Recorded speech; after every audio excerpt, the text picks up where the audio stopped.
One of the most consistent things about Five Nights at Freddy's is that the animatronics are run down to hell at all times. They stink, they're falling apart, frankly, sometimes they deteriorate too quickly. Now, part of this does make sense, especially the smell, but I actually think I figured out a lore reason for why these animatronics are in such a bad shape. Slices, put on your aprons and let's bake ourselves a theory. So what do I mean by that? Is every single animatronic in Five Nights at Freddy's disgusting? Not really, actually, but most of them are. Let's just go through the list to be certain what we're dealing with here, and to be certain which animatronics are real. In FNAF 1, these animatronics are real and they're all really gross. They don't look too visually disgusting. They look broken and battered, Foxy's barely held together, but we get reports that these things smell, they're acrid, they're sticky, they're gross. So, definite. FNAF 2 is a little weird, because we have the Wizards, who, again, are gross. Then we have the toys, and every time they're depicted, they're like shiny and brand new. They're metallic, they're clean, they're functioning. So yes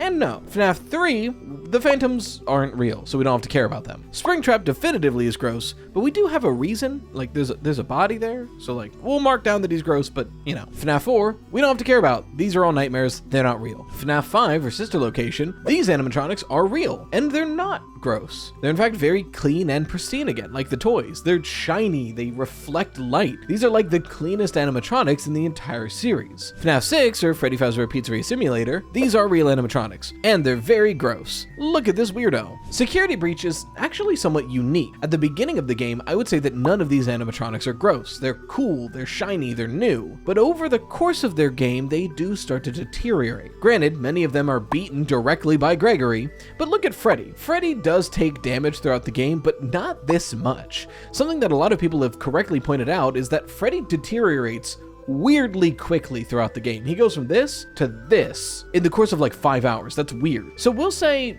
yes and no for now. That was a good rest, but I am still not any closer to getting out of this floor. I just wish the swamp was less boring at this point. Oh, perfect timing. A sponsor. This message is sponsored by Raycon. Nice. Holidays are upon us, and if you're still looking for the perfect gift, I have to recommend Raycon's Everyday Earbuds Classics, because I can honestly say I use them every single day, like all day. I like to live my life with a soundtrack, so whether I'm cleaning up, cooking, going for a walk, or just relaxing, I'm using my Raycon earbuds. And Raycon makes it easy to do with their 32-hour battery life with the case, and an ergonomic design that stays put no matter what, and stays comfortable too. And with the active noise cancellation and awareness modes, I can either shut out the outside world or let it in if I need to be aware of my surroundings. They're also kept safe with this awesome protective case for when I inevitably drop them because I'm pretty clumsy. And here's the best part. Raycon delivers the same premium audio quality as the big brands, but at half the price. That, plus their 30-day happiness guarantee, and no wonder there's over 3 million happy customers. The Raycon Everyday Earbuds Classics are here for the holiday season. Just click the link in the description or go to buyraycon.com/rytoast to save on Raycon audio products site-wide. Order by December 15th to guarantee delivery by Christmas, because great gifts shouldn't show up late. Thanks again to Raycon for sponsoring today's video. Well, we keep pressing on, but at least now I've got something to listen to. Be a bit less boring now. That's better.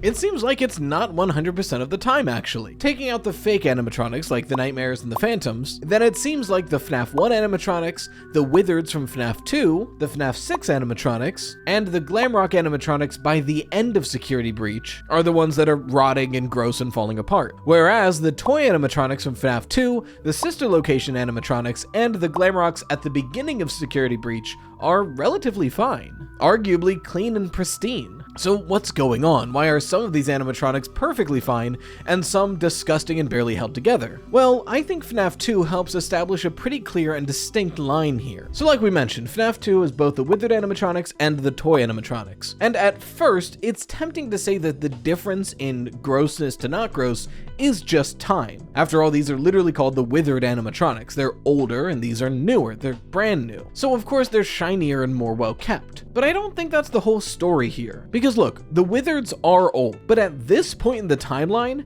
these guys are like 4 years old at most. And look at them. You could argue that they're so battered because they're being used for spare parts, which is said in the game, but look at them. Is this really what 4 years of aging would do to an animatronic?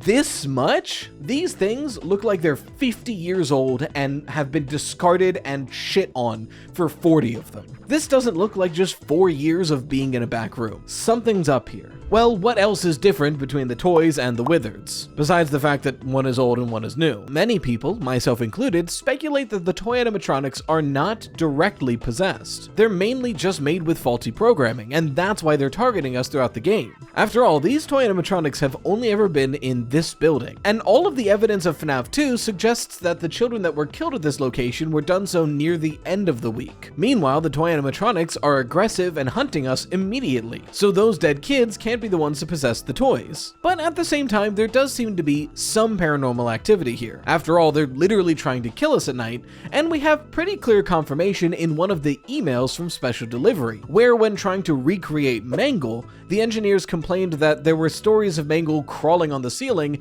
and they can't recreate that. I think that being a hint to the fact that Mangle is some sort of possessed animatronic, and that's why it was able to crawl on the ceiling, not just because it's Mangle. So because of this, and with several other pieces of evidence from FNAF 2, my thinking is that the toy animatronics are partially possessed. We know that the withered animatronics were kept around to be used for spare parts for the toys, and my thinking is that when taking over those spare parts, the remnant that's attached to the metal of those pieces came with it and infected the toys. So if that's the case, why is this one so disgusting and this one clean and perfect? Is it just time? Is it just that this one's older and this one's newer? I don't think so. Look at the Glamrocks. Freddy goes from this to this in the span of like 5 hours. What is up with that, actually? Freddy is a weird one, huh? Like we mentioned, he's damaged a few times throughout the course of Security Breach, but his entire chassis is different by the end of the night. And the other Glamrocks don't go through this change. They're damaged by Gregory, but they don't decrypt like Freddy does. So what's the deal? Well, the only thing differentiating Freddy from the other Glamrock animatronics is that he's stated to be on low power mode because of the whole incident at the beginning cutscene of the game. That's why we need to enter charging pods every couple of minutes or so, or Freddy shuts down on us. So if low power mode is the reason Freddy's doing this, well, this touches on a theory that we've already covered on this channel, Remnantplex, a theory originally posited by She's Always Nervous. The gist of the theory is that the entire Pizzaplex is being powered by Remnant, especially the animatronics.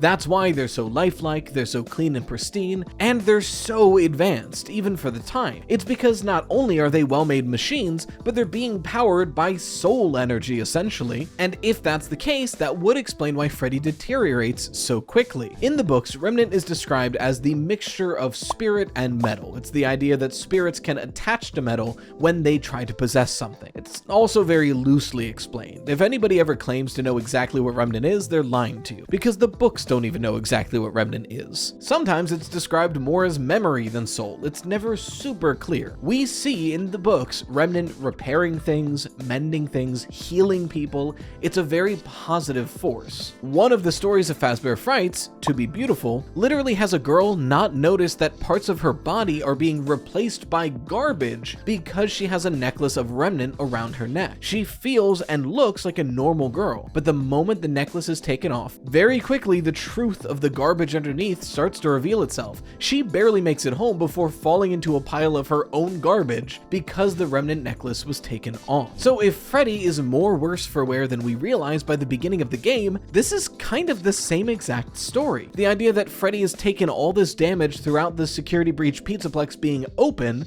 and the moment he's cut off from that Remnant source that he's been getting because of low power mode, the deterioration starts to show more and more and more. But is being cut off from Remnant the only reason why Freddy deteriorates? I don't think so. Because as possible as it is for Remnant to be flowing throughout the entire building, that's not the only energy we have evidence for in this location. Another one that's arguably even more present is Agony. The blob in the basement is a perfect description of an avatar of Agony, the energy of the most negative emotion a human can experience. And just like Remnant tends to mend and repair things in the books, every example we see of Agony in the books rots, decays, and breaks anything it comes into contact with. When it touches a human, they shrivel up like a grape and die on the spot. So if the Glamrocks are infected with both Agony and Remnant, then Freddy's sudden deterioration makes total sense. He's got both Agony and Remnant flowing throughout him, but the Remnant is being put there purposefully. The Agony is just an accident. So when he's put on low power mode and cut off from the constant Remnant supply they're receiving, then suddenly the majority of him is Agony. And as the night goes on and he uses up more and more of his Remnant, he becomes more and more infected with that Agony. Those cracks starting to show, the paint peeling off of him. He's rotting from the outside in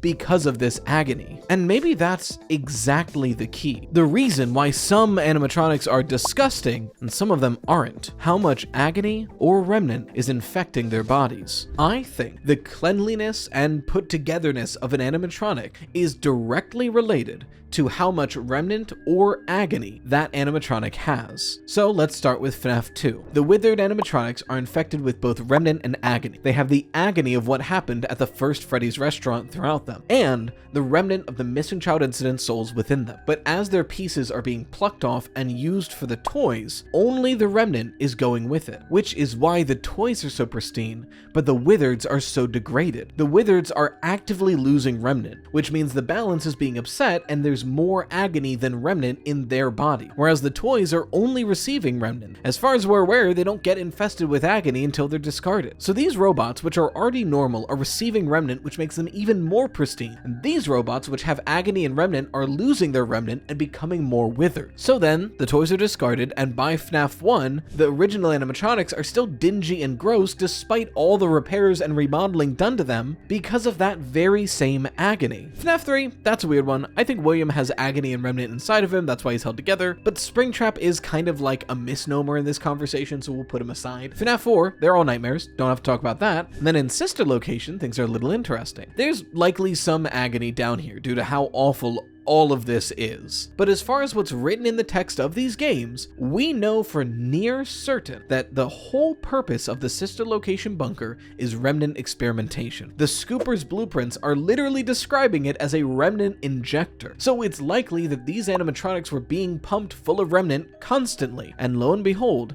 they are the cleanest and most pristine animatronics in the entire series. The ones built to be Remnant containers. Then come FNAF 6, it's all sort of a blend. All of these creatures have Remnant and Agony inside of them. And likewise, they're relatively held together, but they're deteriorated and gross. This lines up perfectly for every game, even Security Breach, where we see the Blob and these horrible creatures in the basement where all of the Agony is coalesced. But the animatronics being pumped full of Remnant, they're great. And then the whole Freddy explanation we talked about. This lines up perfectly. I feel really good about this one. Look, is this guaranteed to be true? No. But it's logical, it has some evidence behind it, and it doesn't really mess up anything. The best kind of theory. If it's wrong and you believed it, your timeline doesn't have to change that much. But if it's right, we have a lore reason to tell us why each of these animatronics look the way they do, and that's pretty cool. But in the meantime, if you wanted to watch a theory that's very relevant, yesterday the FNAF 2 movie came out, and last week I made my last prediction on it, so you can see it right here. I actually wrote and recorded a YouTube short prediction